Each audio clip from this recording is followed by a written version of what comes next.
maisha ambayo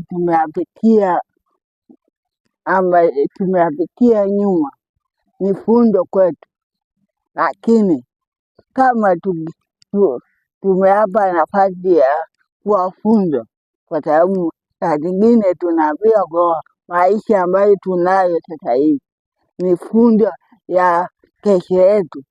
So jaribu sana kuyaweka kumbukumbu zako au vikwazo vilivyopitia kuwa ni funzo yako katika maisha, kwa sababu hujui kwamba hivyo vikwazo vinaweza kukupa hatua mpya ya kufika katika hatua unayotaka. So hakikisha katika maisha yako uwe na uwezo wa kuyatambua na kuyachanganua vile vikwazo vilivyopitia nyuma, kwa sababu hii ni safari mpya, ina namna nyingine ya kuiendea. So kila kitu ambacho ulikipitia nyuma kiwa funzo kwako.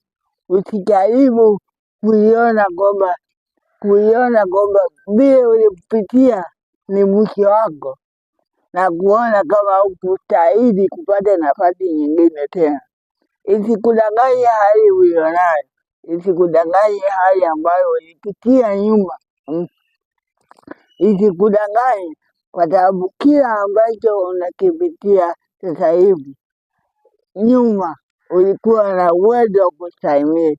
So kama uliweza kustahimili vikwazo vingi, changamoto nyingi, hebu chukua hizo changamoto kuzifanya funzo katika maisha yako, kwa sababu huwezi jua mbeleni kuna hatua ipi ambayo unaweza kupitia katika maisha yako. Kikubwa ni funzo.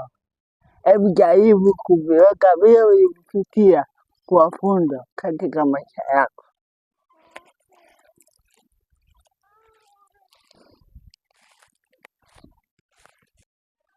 Watu wengi katika haya maisha hawajui kwamba uamuzi au maamuzi ndiyo ambayo yanatuendesha katika haya maisha.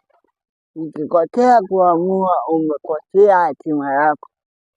Hebu jaribu kuamua mambo ambayo wewe mwenyewe umeyafikiria mara mbili. Kuamua ni jambo muhimu sana katika haya maisha, lakini kuamua bila kufikiria inaweza kukupa picha ambayo wewe mwenyewe utaonekana kituko. Hakikisha unayatafakari sana maamuzi yako yaonekane ya manufaa katika maisha yako.